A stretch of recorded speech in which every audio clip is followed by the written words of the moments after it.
வணக்கம் பிரியமானவர்களே, யூனிவர்சல் ஆலயத்தின் கவலைப்படுவது நிறுத்துங்கள். இந்த நிகழ்ச்சிக்கு உங்களை சந்தோஷத்தோடு இந்த இடத்தில் வரவேற்கிறேன்.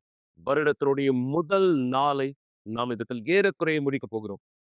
மிக நிச்சயம் இந்த வருடத்தினுடைய இந்த முதல் நாள் உங்களுக்கு இந்த இடத்தில் நான் தெளிவாய் இந்த இடத்தில் கற்றுக் கொடுக்க விரும்புகிறேன். அல்லது தெளிவாய் இந்த ஆலோசனையில் உங்களுடைய வாழ்க்கையை நடத்த நான் இந்த இடத்தில் இந்த அறிவுரையை உங்களுக்கானதை இந்த இடத்தில் வைத்திருக்கிறேன். என்னது பாசது? தேவனுடைய வார்த்தையை படித்து தியானிப்பதற்கான பழக்கத்தை நீங்கள் கற்றுக்கொள்ளும்படியாக இந்த 2025ஆம் வருஷம் உங்களுடைய வாழ்க்கையினுடைய சிறந்த வருடமானதா இந்த இடத்துல மாற்றிக்கொள்ள நீங்க இந்த இடத்துல விரும்புறீங்களா? தேவனோடு வருஷத்தை இந்த இடத்துல தொடங்குகிறது மட்டுமல்ல, தேவனோடு தொடர்ந்து இந்த வருஷத்தின் ஒவ்வொரு நாளை நீங்கள் இந்த இடத்தில் முன்னோக்கி கொண்டு செல்வது அவசியமானதா இந்த இடத்திற்கு இருக்கிறது. எனவேதான் தேவன் அவருடைய வார்த்தையை நமக்கானதாய் கொடுத்திருக்கிறார். நீங்க படிக்கிற மற்ற புஸ்தகங்களை போல தேவனுடைய வார்த்தை பைபிள் கிடையாது. ஒருவேளை நீங்க இந்த இடத்துல பாட புஸ்தகங்களை படிச்சிருக்கலாம், கதை புஸ்தகங்களை படிச்சிருக்கலாம், அல்லது செய்தித்தாள்கள், பல விதமான காரியங்களை நீங்கள் இந்த இடத்துல ஒரு புஸ்தகத்திலிருந்து படித்து தெரிந்து கொண்டிருக்கலாம். ஆனா தேவனுடைய வார்த்தையானதை படிக்கும் பொழுது நீங்கள் புரிந்து கொள்ள அது ஜீவனுள்ள வார்த்தையா இருக்கிறது. அந்த வார்த்தை உங்களுடைய வாழ்க்கையின் ஒவ்வொரு செயல்களையும், யோசனைகளையும், திட்டங்களையும் வழிநடத்தக்கூடிய ஜீவ புஸ்தகமானதாய் தேவனால் இந்த இடத்தில் கொடுக்கப்பட்ட ஒரு உயிருள்ள புஸ்தகம் என்று சொல்ல முடியும். எனவே நீங்க யார்? தேவனுடைய வார்த்தையை படிக்க இன்னும் பழக்கம் இல்லாத ஒருவரா இந்த இடத்துல இருப்பீங்களோ, தேவன் வார்த்தையை படிக்க கற்றுக்கொள்ளுங்க. தேவனுடைய வார்த்தையோடு உங்களுடைய வாழ்க்கையை நீங்கள் இந்த இடத்துல நகர்த்த முடியும். நீங்க ஒருவேளை நான் சொல்றதை இதை நம்பாம இருக்கலாம். அறிவியல் பூர்வமாய் நிரூபிக்கப்பட்டிருக்கிறது. தேவனுடைய வார்த்தையை படிப்பதன் மூலம் ஒருவருடைய பலன், அவருடைய சிந்தனை, அவருடைய ஆற்றல் எப்படியானதா இந்த இடத்துல செயல்பட தொடங்கி இருக்கிறது. அவருடைய மூளை எவ்வளவு வேகமானதாய் புது புது காரியங்களை சிந்திக்கக்கூடியதாய் தயார்படுத்தப்படுகிறது என்பதை அறிவியல் ரீதியாக நீங்களே புரிந்து கொள்ளும்படியாக தேவனுடைய வார்த்தையை படிக்கிறது ஒருவர் எப்படியா இந்த ஆசீர்வாதத்தை பெற்றுக் கொள்கிறார் என்பதை பாருங்கள் இப்போதே.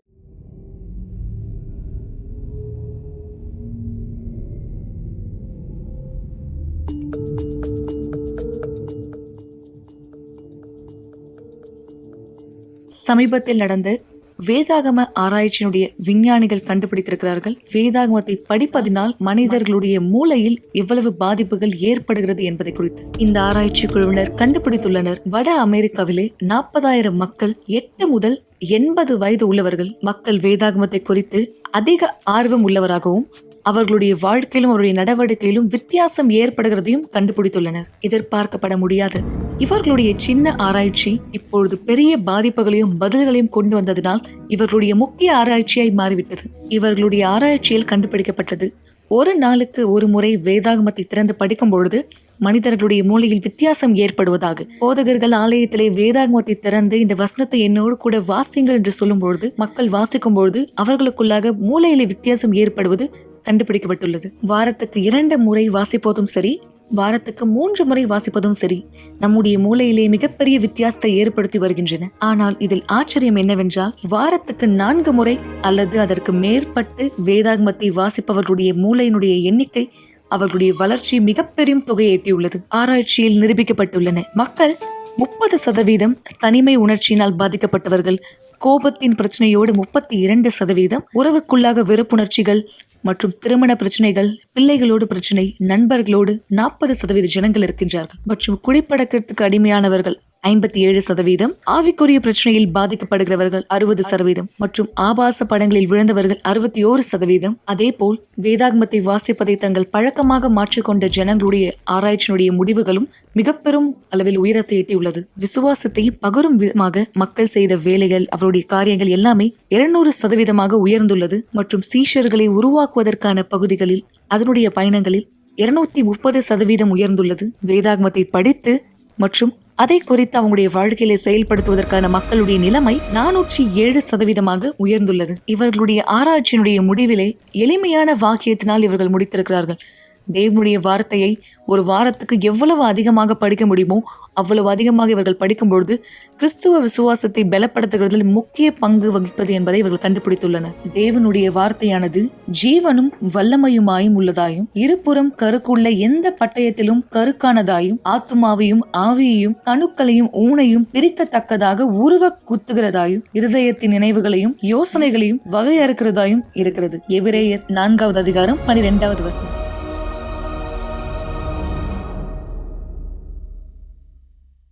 நல்லது மக்களே, மேலும் 40 நாள் இந்த விசுவாசத்தில் நீங்கள் எங்களுடைய இந்த இடத்துல இணைந்து எங்களுடைய விசுவாசத்தை பலப்படுத்திக் கொள்ள நம்முடைய ஆலயத்திலும் ஒரு சிறப்பான நோக்கத்தை இந்த இடத்துல தொடங்கி இருக்கிறோம். நீங்க யார் ஆலயத்திற்கு இந்த இடத்துல வந்தீர்களோ அல்லது இந்த இடத்துல வருவதற்கான வழிகளை உருவாக்குவீர்களோ, மிக நிச்சயம் இந்த 40 நாள் உங்களுடைய விசுவாசத்திலும் ஒவ்வொரு நாளும் தேவனுடைய வார்த்தையிலிருந்து நீங்கள் பலனை பெற்றுக் கொள்ளக்கூடிய இந்த நோக்கத்திலும் இணைய வரவேற்கப்படுகிறீர்கள். இந்த நேரம் நான் இந்த இடத்துல உங்களோட பகிர்ந்து கொள்ள போகிற இந்த சாட்சியை கவனியுங்கள். இவர் தன்னுடைய வாழ்க்கையில் எப்படியான ஒருவராய் இந்த இடத்துல வாழ்ந்தார்? தேவனை வணங்குகிறவராய் இந்த இடத்தில் இல்லாமல் நீங்க இந்த இடத்துல மிக நிச்சயமாய் இந்த சாட்சியை பார்க்கும்போது தெளிவாய் புரிந்து கொள்ள முடியும். பிசாசை வணங்குகிறவராக நீங்க கேட்ட சரிதான். பிசாசானவனை வணங்குகிறவராய் எப்படி தேவனுடைய வார்த்தை இங்க இந்த இடத்தில் மக்களுக்கு கட்டளைகளை இந்த இடத்துல கொடுத்திருக்கிறதோ, நாம் எப்படியான ஒருவராய் வாழ வேண்டும் என்று குறித்து பிசாசுடைய வார்த்தைகளும் இந்த இடத்தில் கொடுக்கப்பட்டதா இருக்கிறது. அவனாலே கொடுக்கப்பட்ட கட்டளைகளாய் எப்படி மக்களுடைய வாழ்க்கை அழிக்க வேண்டும், இதுதான் இந்த நபர் வாழ்க்கையாக இந்த இடத்துல இருந்தது. இந்த நபர் தன்னை முழுமையாய் பிசாசானவனுக்கு அர்ப்பணித்தவராய், பிசாசுனுடைய விருப்பத்தை, பிசாசுனுடைய வழிகளை, அவனுடைய யோசனைகளை ஏற்றுக்கொண்டு தன் வாழ்க்கையை வாழ்கிற ஒருவராய் இடத்துல இருந்தா. யாரது நீங்க பார்க்க போறீங்க இந்த சாட்சியை. ஏன்னா இந்த நபர் அப்படியாக தன்னுடைய வாழ்க்கை இந்த இடத்துல வாழ்ந்து கொண்டிருந்தார். இதுவரையும் உண்மையான தேவன் இவருடைய வாழ்க்கையை மாற்ற இவர் அனுமதி கொடுத்த நாள் வரையிலும். என தேவன் மாறாதவர். தேவன் தொடக்கத்திலிருந்து இந்த நாள் வரையும் உதவி செய்ய தயாரா இருக்கார். ஆனா அந்த உதவி யாருக்குரியது? யார் ஒருவர் அனுமதிக்கிறாங்களோ அவர்களுக்குரியது மட்டுமே. இந்த நபர் எப்படியாக தன்னுடைய வாழ்க்கையானது இந்த இடத்துல வாழ்ந்திருந்தார். ஆனா தேவனுக்கு எப்படி அனுமதி கொடுத்த பொழுது இன்று இவருடைய வாழ்க்கை உன்னதமான தேவனை வணங்கக்கூடிய ஒரு உண்மை தன்மையான வாழ்க்கையாயத்தில் இருக்கிறது. நீங்களே அந்த நபருடைய வாழ்க்கையின் மாற்றத்தை பாருங்கள் இப்பொழுதே. நான் லூசிஃபரை வணங்கி கொண்டிருந்த ஒரு ஆளா இருந்தேன். நான் அவனோட உடன்படிக்கையும் செய்திருந்தேன். நான் அவனை முழு உடம்போடும் முழு ஆத்மாவோடும் முழு ஆவியோடும் பின்பற்றேன்.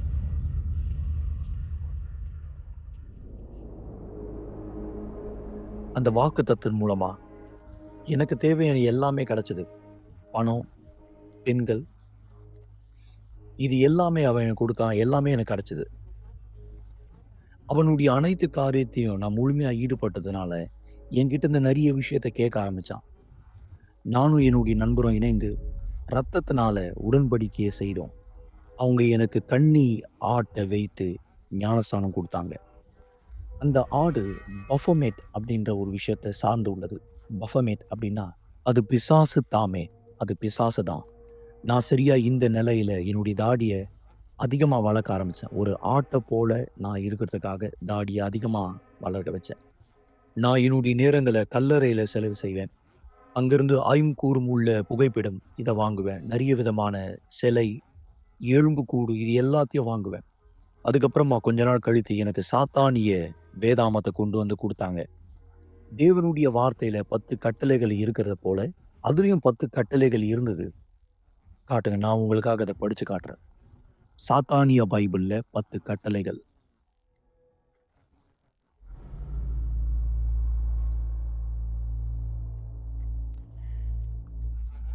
உன்னை நீ நேசித்து மற்றவர்களை முழு பலத்தோடு வெறுப்பாயாக. எல்லாவற்றத்திற்கு மீது உன்னை நீர் அன்பு கூர்ந்து உன்னை நீயே தெரிந்து கொள். சாத்தானுடைய நாமத்தை தூஷணமாய் பயன்படுத்த தேவையில்லை. உனக்கு மரியாதையும் சிறு பிள்ளைகளையும் மிருகங்களையும் பார்த்துக்கொள். இப்போ படித்த எல்லாமே ஒரு சுத்தமான ஒரு பொய். நான் இதனால் சிறு பிள்ளைகளையும் மிருகங்களையும் வெறுக்க ஆரம்பித்தேன். நான் மிருகங்களை வச்சோ இல்லை சிறு பிள்ளைகளை வச்சோ எந்த விதமான சடங்கு செய்யலை. ஆனால் எனக்கு அவங்கள பிடிக்காது. நான் அவனுடைய வார்த்தைக்கு முழுமையாக கீழ்ப்பட்டேன். அவனுடைய கட்டளைக்கு நான் கீழ்ப்படிந்து நடந்து கொண்டேன். நான் திட்டம் போட்டேன். ஒரு பீடத்தை பிசாசுக்காக உருவாக்கத்துக்காக நான் திட்டம் போட்டேன். பிசாசுக்காக ஒரு கோயிலை கட்டக்கூட நான் யோசித்தது உண்டு. நான் பிசாசுக்காக அந்த கோயிலை கட்ட நிறைய தங்கத்தை சேர்த்து வைத்திருந்தேன். இயேசுக்காக கட்டப்பட்ட இடத்தை விட நான் இது அதிகமா கட்ட ஆசைப்பட்டேன். சாத்தானுக்காக இந்த கோயிலை நீங்க கட்ட ஆசைப்பட்டீங்க, ஆண்டவரை எதிர்த்து நிக்கிறதுக்காக இல்ல? ஆமா, சரிதான். நான் அவரை தூஷணமா பேசியிருக்கேன். ஆண்டவரை ஒரு முறையும் நான் அவரை அதிகமா அவமானப்படுத்துவேன். எல்லா மோசமான விஷயம், அருவருப்பான விஷயம், தேவனை பிரியப்படுத்தாத விஷயத்த செய்வேன். நான் பிறந்தது தேவனுக்காக ஊழியம் செய்யற குடும்பத்துல தான் நான் பிறந்தேன். அப்படிப்பட்ட ஒரு குடும்பத்துல தான் நான் பிறந்தேன். என்னுடைய அப்பா எனக்கு வேதாமத்திலிருந்து எடுத்த பேர் தான் வச்சாரு, தாவீது, இஸ்ரவேலுடைய ராஜா. ஆனாலும் கூட நான் பிசாசை தான் வணங்கிட்டு இருந்தேன். நான் அங்கதான் ஏமாற்றப்பட்டேன். ஏன்? பிசாசு மிகவும் அழுக்கானவன், மரியாதை இல்லாதவன். அவன் ஒரு கரத்துல உங்களுக்கு கொடுக்கறானா, அவன் வேறு ஒரு கரத்தினால உங்ககிட்ட கொடுத்த ஒன்னை எடுத்துக்கொள்ளுவான். அந்த நிலையில தான் என்னுடைய வாழ்க்கையில பிரச்சனைகள் எழும்ப ஆரம்பிச்சது. அங்கதான் என்னுடைய வாழ்க்கையினுடைய மோசமான நிலை தொடங்க ஆரம்பிச்சது. கவலை, தூக்கமின்மை, தூக்கம் வராது, மன அழுத்தம் வர ஆரம்பிச்சது. குரலை கேட்க ஆரம்பிச்சேன், ஆவியினுடைய குரலை. ஒரு பழமொழியில சொல்லுவாங்க, என் வாழ்க்கை நரகத்தில் போய் கொண்டிருக்கிறது.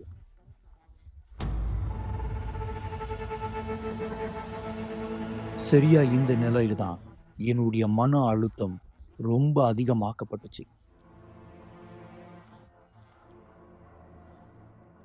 என் வாழ்க்கைய பார்த்த எனக்கே ரொம்ப சோர்வாயிடுச்சு.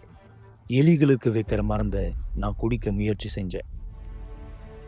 நான் ஒரு கத்திய கூட எடுத்து என்னுடைய கழுத்து கீழே வைத்து, என்னால முடியல, என்னால உண்மையா முடியல. என்னுடைய வாழ்க்கைய பார்க்கும்போது நான் நினைச்சேன்,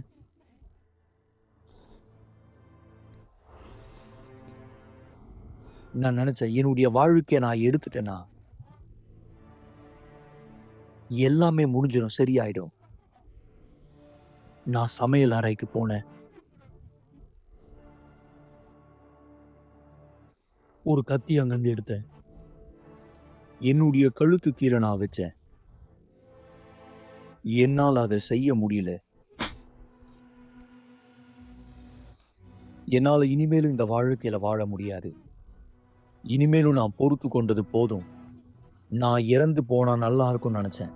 என்னுடைய வாழ்க்கையை நானே முடிச்சிடலாம்னு நினைச்சேன். நான் சரியா இந்த நிலையில இருக்கும்போது என்னுடைய நண்பர் ஒருத்தர்,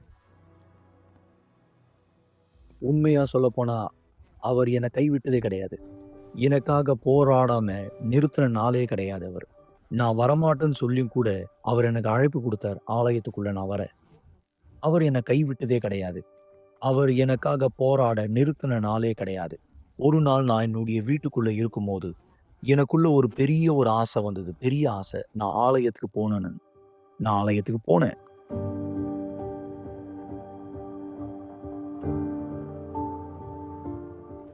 எனக்கு நல்ல ஞாபகம் இருக்கு. நான் ஆலயத்துக்கு வந்தேன். என்னுடைய நீளமான முடியோட இந்த போட்டோல இருக்கிற மாதிரி பெரிய தாடியை வைத்து கொண்டு வந்தேன். எல்லா இடத்துலயும் கம்பல் மாட்டியிருந்தேன். யாருமே என்னை ஒதுக்கல அங்க. எனக்கு முன்பாக தேவனுடைய வார்த்தை நான் என்னன்னே தெரியாது. ஆனா கூட்ட நேரத்துல என்ன நகர்த்தின ஒரு வார்த்தை நான் காமிக்கிறேன். மத்தேயு 11வது அதிகாரம் 28வது வசனம். 11வது அதிகாரம் 28வது வசனம். வருத்தப்பட்டு பாரம் சுமக்கிறவர்களே, எல்லோரும் என்னிடத்திலே வாருங்கள், நான் உங்களுக்கு இளைப்பாறுதல் தருவேன். இந்த வசனத்தை நான் படிக்கும்போது, இந்த வசனத்தை நான் கூட்டத்துல கேட்கும்போது, அங்க எனக்கு கிறிஸ்துவனுடைய அன்பு என்னன்னு புரிந்தது. இந்த வசனத்துல சொன்ன மாதிரி, என்னிடத்திலே வாருங்கள் என்று சொன்னார். நான் முன்னாடி எழுந்து போகும்போது அவர்கிட்ட போனேன். அவர் என்கிட்ட எழுந்து வருவதற்காக நான் காத்துட்டு இல்ல. நான் அங்க போய் நின்ன பிற்பாடு எல்லாமே மாறப்பட்டது. எல்லாமே. நான் அவர்கிட்ட சொன்னேன், என் தேவனே, எனக்கு நீங்க வேண்டும், எனக்கு நீங்க தேவை. அங்க இருக்கக்கூடிய போதகர், தேவனுடைய ஊழியக்காரர் என்கிட்ட வந்து என்கிட்ட பேச ஆரம்பிச்சார். எனக்கு கொஞ்சம் கொஞ்சமா உதவி செஞ்சாரு. என்கிட்ட கேட்டார், "உனக்கு படிக்க புடிக்குமா?" நான் அவர்ட்ட சொன்னேன், "ஆமா, எனக்கு பிடிக்கும்." அப்போ எனக்கு ஒரு புஸ்தகம் குடுத்தாரு. "உன்னுடைய போராட்டத்த விசுவாசத்தினால எப்படி ஜெயிப்பது?" இந்த புஸ்தகத்த நான் படிக்கும்போது, பிசாசனுடைய குரல் என்னுடைய யோசனையிலிருந்து கொஞ்சம் கொஞ்சமா போய்க் கொண்டிருந்தது. நான் அத முடிக்கும்போது, போதகர் என்ன கூப்ட்டாரு.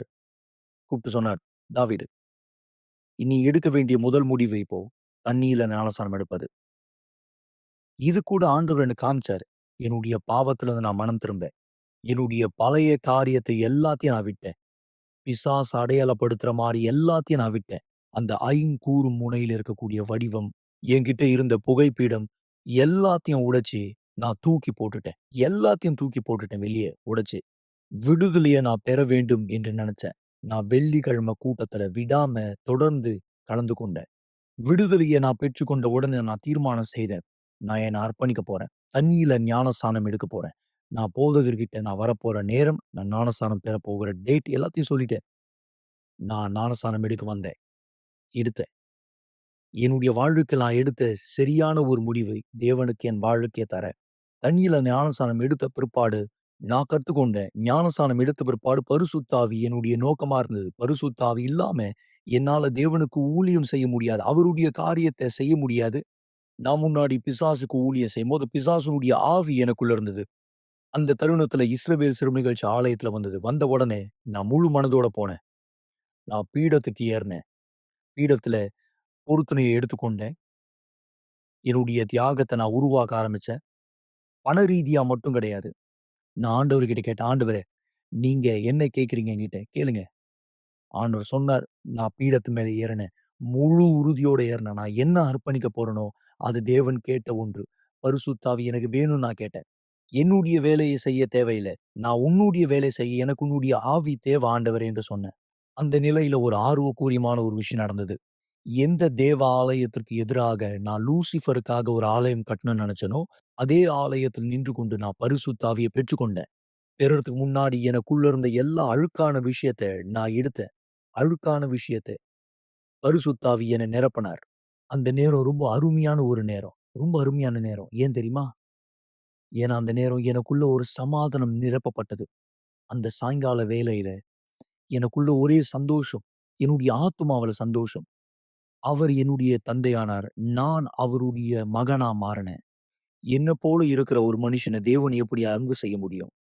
எப்படி அவரால் அன்பு செய்ய முடியும்? என்ன போல இருக்கிற மனுஷன? Eu encontrei teus altares, Senhor, Rei meu e Deus meu. பிசாசு என்னை எத செய்யும்படியா சொன்னானோ நான் அத செஞ்சேன். தேவன் என்னுடைய வாழ்க்கையில குடுத்த எல்லா காரியத்தையும் எத வச்சும் என்னால ஒப்பிட முடியாது. தேவன் என்னுடைய குடும்பத்த ஆசீர்வதிச்சார். ஆசீர்வாதமான குடும்பத்த தேவன் எனக்கு குடுத்தார். முன்பாக எனக்கு குழந்தைங்கன்னா புடிக்காது. ஆனா பாருங்க, தேவன் எனக்கு ஒரு ஆசீர்வாதமான ஒரு பிள்ளைய குடுத்தார். தேவன் எனக்கு சந்தோஷத்த குடுத்திருக்கார். சமாதானத்த குடுத்திருக்கார். இன்னைக்கு நான் தலைய சாய்ச்சு படுக்கும்போது எனக்கு நிம்மதியான உறக்கம் வரும். இன்னைக்கு நான் எல்லாத்தையும் செய்றேன். என்னுடைய தேவன மகிமைப்படுத்த யாரு என்ன தேர்ந்தெடுத்தாரோ. நான் முன்னாடி பிசாசுனுடைய வார்த்தைக்கு கீழ்ப்படிந்துட்டு இருந்தேன். ஆனா இன்னைக்கு நான் தேவனுடைய வார்த்தைக்கு கீழ்ப்படிறேன். அவருடைய வார்த்தையின் பிரகாரம் என் வாழ்க்கை நடக்கப்படுகிறது. கவலைப்படுவதை நிறுத்துங்கள் என்ற நிகழ்ச்சியை பார்த்து கொண்டிருப்பதற்கு மிக்க நன்றி. கூட்டம் முடிந்த பிற்பாடும் நீங்கள் எங்களை தொடர்பு கொள்ளலாம். மறந்து விடாதீர்கள், எங்களுடைய எண் 9346387738. நன்றி. நான் சொன்னது சரியா? இந்த நபர் யாரை வணங்கி கொண்டிருந்தார்? நீங்க பார்த்தீங்களா? பிசாசை வணங்குகிறவராய், பிசாசுனுடைய விருப்பத்தை இந்த இடத்தில் ஏற்றுக்கொண்டு, பிசாசுனுடைய ரூபத்தை தன்னுடைய ரூபமாய் மாற்றிக்கொள்ளக்கூடிய இடத்தில் இவர் விரும்பினார். அப்படியான ரூபங்களை, அப்படியான உருவங்களை தனக்குள்ளான விதத்துல ஏற்றுக்கொள்கிற ஒருவராய். ஆனா பிரோச்சனமானது என்ன? மன அழுத்தம், வெறுமை, பயம், சந்தேகம், பதட்டம். நீங்க பலர் உங்க வாழ்க்கை இந்த இடத்துல வாழ்வதை போல. ஒருவேளை நீங்க சொல்லலாம், "பாஸ்டர், நான் பிசாசை வணங்கலே." ஆனா நீங்க பிசாசை வணங்கல. ஆனா தேவனுடைய விருப்பத்தை நீங்க செய்யாத பொழுது, உங்களுடைய வாழ்க்கையில் யாருடைய விருப்பம் நிறைவேற்றப்படுகிறது? தேவனுடைய வழிகளில் நீங்கள் நடக்காத பொழுது, உங்க வாழ்க்கையிலே நீங்க யாருடைய வழிகளுக்கு அனுமதி கொடுக்கிறீங்க?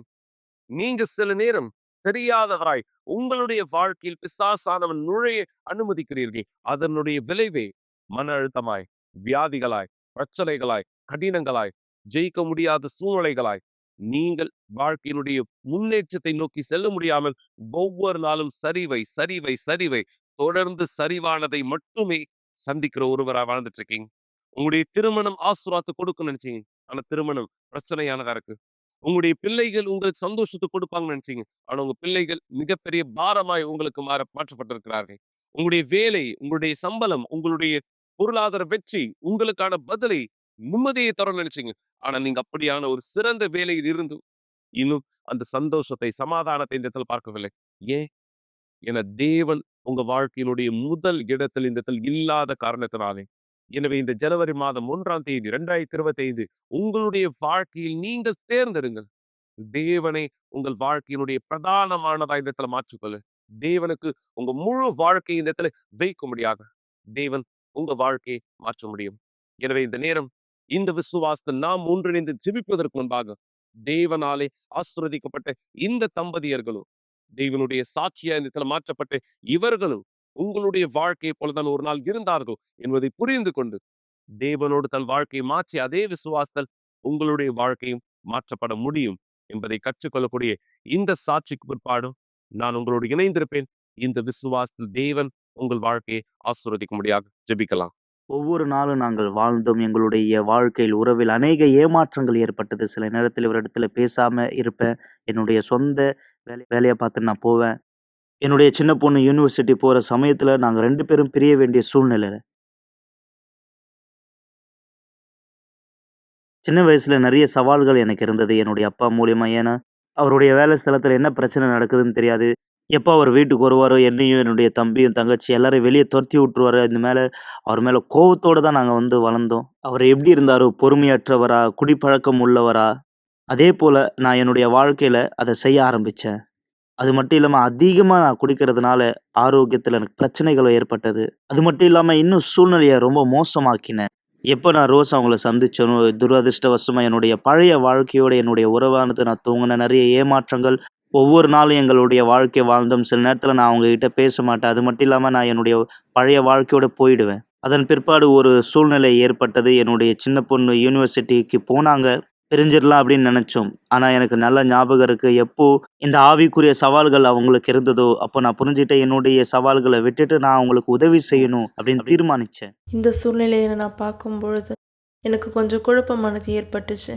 என்ன நடக்குதுன்னு எனக்கு எதுவுமே தெரியலை. ஆனால் எனக்கு தெரியும், எங்களோட திருமண வாழ்க்கையில் வாக்குவாதமானது இருக்குது, பண வாழ்க்கையில் பிரச்சனை இருக்குது, இந்த மாதிரி விஷயங்கள் தான் இருக்குது. இது மோசமானதுன்னு நான் எப்போவுமே நினச்சதில்லை. ஆலயத்துக்கு போகிறதோ இல்லை மற்றவங்க கிட்ட உதவி கேட்குறதோ, ஏன்னா எல்லாமே பார்க்க அருமையாக இருந்தது. என்னுடைய பிள்ளைகள் நல்லா இருந்தாங்க, என்னுடைய திருமண வாழ்க்கை நல்லா இருந்தது, நான் என்னுடைய வேலையை நல்லா செஞ்சேன். ஆவிக்குரிய தாக்குதல் நடக்கிற வரைக்கும் எல்லாமே அருமையாக இருந்தது. அது எங்கேருந்து வந்ததுன்னு எனக்கு தெரியலை. என்னால் சரியாக தூங்க முடியாது. 20 மணி நேரம் கடிகாரத்தை பார்த்துட்டே இருப்பேன். அதுக்கப்புறம் என்னுடைய குழந்தைங்கள பார்த்துக்க முடியலை. ஒரு நல்ல மனைவியாக என்னால் இருக்க முடியல. ஏன்னா நான் என்னென்ன செய்யணுமோ அதெல்லாம் என்னால் செய்ய முடியலை. வீட்டை சுத்தம் செய்கிறது, சமைக்கிறது, இதை எல்லாமே என்னால் செய்ய முடியலை. மோசமானது, என்னுடைய வேலையை என்னால் செய்ய முடியலை. ஏன்னா எல்லா நாளும் என்னுடைய வேலையை முழுசாக செய்ய முடியலை. அதுக்கப்புறம் நான் நினச்சேன், இல்லை நான் ஏதாச்சும் செய்யணும்னு. எங்களுக்கு ஒரு நண்பர் இருந்தாங்க. அவங்க UCKGக்கு போவாங்க. எப்பவுமே எங்களை சந்திச்சுட்ருப்பாங்க. நான் அவங்க கிட்ட கேட்டேன், நீங்கள் எந்த ஆலயத்துக்கு போகிறீங்கன்னு. ஏன்னா நான் புரிஞ்சுக்கிட்டேன் எனக்கு தேவன் வேணும்னு. அவங்க சொன்னாங்க UCKGன்னு. ஆலயத்துக்கு வரும்போது அங்கே இருக்க மக்களை பார்க்கும்போது அவங்க வித்தியாசமாக இருந்தாங்க. அவங்களுக்கு சந்தோஷம், சமாதானம் இருந்தது. போதகர்கள், துணையாளர்கள் அவங்க ரொம்ப பணிவாகவும் உதவியாகவும் இருந்தாங்க. நான் என்ன செய்யணும்னு அவங்க எனக்கு காமிச்சாங்க. அவங்க எனக்கு வழிகாட்டுதலானது கொடுத்தாங்க. அன்பு, ஆதரவு, எனக்கு என்ன தேவையா இருந்ததோ அவங்க எனக்கு அதை கொடுத்தாங்க. நான் நினச்சிட்டு இருந்தேன் அவங்கள என்ன வித்தியாசமாக காட்டுதுன்னு. நான் வர வர எனக்கு புரிஞ்சுது, நம்ம எப்போ தேவனை முதலாவது வைக்கிறோமோ அப்போ அவருடைய ஆவியை உங்களுக்கு தருவார். எப்போ சிறப்பு நிகழ்ச்சி வந்ததோ அப்போ நான் நினச்சேன், இதுதான் என்னுடைய நேரம். நான் பீடத்துக்கு முன்பாக போகிறதுக்கு சரியாக இதுதான் நான் செஞ்சது. பீடத்தில் ஒரு விதத்தில் நான் ஏறினேன். நான் வரும்பொழுது முழுமையான மாற்றத்தோடு நான் இறங்கினேன். எல்லா விஷயத்தையுமே என்னால் ஒழுங்காக பார்க்க முடியும். எல்லா விஷயத்தையும் என்னால் புரிஞ்சுக்க முடியுது. எனக்கு பலன் இருக்குது, தைரியம் இருக்குது, துணிச்சல் இருக்குது. முன்னாடி என்ன என்னால் செய்ய முடியாதோ எல்லாத்துக்கும் மேலே நான் ஆத்துமாக்களை காப்பாற்ற விரும்புகிறேன். மற்ற மக்கள் இதை புரிஞ்சுக்கணும்னு நான் விரும்புகிறேன். உங்களால் செய்ய முடியும், அதை நீங்கள் செய்வீங்க. நீங்கள் எப்போ பரிசுத்தாவி பெறுறீங்களோ உங்களுடைய வாழ்க்கையானது மாறும். அதுக்கப்புறம் என்னுடைய வேலைக்கு நான் போனேன்.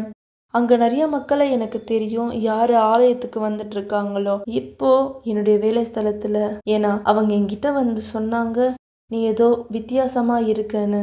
நான் சொன்னேன், என் கூட ஆலயத்துக்கு வாங்கன்னு. என்னுடைய வேலையிலையும் நான் ஊழியமானது செஞ்சேன். எப்போ என்னுடைய மனைவி சர்ச்சுக்கு வரதை நான் பார்த்தேனோ, நான் பார்க்க ஆரம்பித்தேன் அவங்களுக்குள்ள நிறைய மாற்றங்கள் ஏற்பட்டதென்று. நான் ஆலயத்துக்கு சந்தேகத்தோடு தான் வந்தேன். அதாவது அவங்களுக்கு உதவி செய்யணும், சப்போர்ட்டாக இருக்கணுன்றதுக்காக. ஆனால் எப்போ நான் வந்தேனோ என்னால் பார்க்க முடிஞ்சது, இவங்களால அந்த அளவுக்கு சந்தோஷமான நபராக இருக்காங்க. தனக்கு இருந்த பிரச்சனையிலிருந்து விடுதலையானது பெற்றுக்கொண்டாங்க. பரிசுத்தாவியை பெற்றுக்கொண்டாங்க. அது மட்டும் இல்லாமல் ஆலயத்தின் துணையாளராக மாறினாங்க. அப்போ உண்மையாகவே நான் நினச்சேன், அவங்களுக்குள்ளாக இந்த அளவுக்கு மாற்றம் ஏற்பட்டது, நானும் மாறணும். எப்போ நான் அவங்கள பார்த்தேனோ அவங்களுக்குள்ளான ஒரு மாபெரும் மாற்றம். அது மட்டும் இல்லாமல் அவங்களுக்குள்ளாக இந்த சௌந்தரியம் வெளியே வந்தது. அவங்க அந்த அளவுக்கு ஒரு மாற்றம் அடைந்தவங்களா இருந்தாங்க. புது பெண்ணாக இருக்காங்க. அதன் பிற்பாடு தேவனை நான் நேசிக்க ஆரம்பித்தேன். என்னுடைய மனைவி மூலமாக என்னுடைய மனைவி வாழ்க்கை அவர் மாற்றினார். அதன் பிற்பாடு நான் ஞானஸ்நானம் எடுத்தேன். விசுவாசத்தின் நிகழ்ச்சியில் கலந்துக்கிட்டேன். பரிசுத்தாவி பெற்றுக்கொண்டேன். உண்மையாகவே நான் அந்த அளவுக்கு என்னை வளைச்சிக்கிட்ட தேவனுக்கு நெருங்கி இருக்கணுன்றதுக்காக அதற்கான பதில்கள் என்னுடைய வாழ்க்கையில் நான் பார்க்க ஆரம்பித்தேன். ஒரு உதாரணத்துக்கு, ஒரு அழுக்கான கார். ஏன்னா எப்படி கோவமாக இருந்த, குடிப்பழக்கத்துக்கு அடிமையாக இருந்த, அது போல் என் ஆரோக்கியத்தினுடைய பிரச்சனைகள், அதாவது அந்த கார் வாஷை போல, அந்த காரை புதுப்பிக்கிறது போல், அதாவது நான் பைபிள் படிக்க ஆரம்பித்தேன். விசுவாசத்தினுடைய காரியங்கள் நான் செய்ய ஆரம்பித்தேன். ஆலயத்தை விட்டு நான் வரும்போது, அது உதாரணத்துக்கு அந்த கார் வரும்போது எப்படி ஷைனிங்காக அழகாக, அதாவது ஒரு புது கார் போல் எப்படி வருதோ அதே போல் நான் ஞானஸ்தானம் எடுக்கும்போது தேவன் என்னை புதுசாக மாற்றினார். பரிசுத்தாவி தேட ஆரம்பித்த, பரிசுத்தாவியை பெற்றுக்கொண்ட, மாற்றங்கள் ஏற்பட்டது. ஒரு புத்தம் புதிய காரை போல தேவன் என்னை புத்தம் புதிய நபராய் மாற்றினார். வித்தியாசமானவனாய், ஜீவனை பெற்றுக்கொண்டவனாய் இருக்கிறேன். அது மட்டும் இல்லாமல் இன்னொரு ஆத்மாவை காப்பாற்றணும், மக்களுக்கு உதவி செய்யணுன்ற எண்ணம். அது மட்டும் இல்லாமல் இப்போ நான் ஃபுட் பேங்க் அப்படின்ற ஒரு பொறுப்பில் நான் இருக்கிறேன். மக்களுக்கு உணவு கொடுக்கும்படி. அது மட்டும் இல்லாமல் அது மட்டும் இல்லாமல் எங்கள் மூலமாக தேவனை பார்க்குறாங்க. இன்னும் சொல்லப்போனால் சாமுவேல் ஆண்டவர் எப்படிப்பட்டவர், வா போலாம் அப்படின்னு சொல்லிட்டு நிறைய ஜனங்க ஆலயத்துக்கு வராங்க. ஒவ்வொரு நாளும் நான் எழுந்துக்கும் போது தேவனுக்கு நன்றி செலுத்துகிறேன். இன்னைக்கு நான் திருமணம் செய்து கொண்டு 30 வருஷங்கள் ஆகிறது. நாங்கள் பலமாக இருக்கிறோம். எங்களுடைய குடும்பம் சந்தோஷமாக இருக்கிறது. வாழ்க்கையானது அருமையானது வாழ்வதற்கு. எனவே நான் பரிந்துரைக்கிறேன், கார் வாஷ் யாருக்கு வேணா நடக்கலாம். நான் உறுதியாக சொல்கிறேன், கார் வாஷ் தேவனுடைய நல்ல காரியம். இது அருமையாக இருக்கிறதா? ஆமாம்.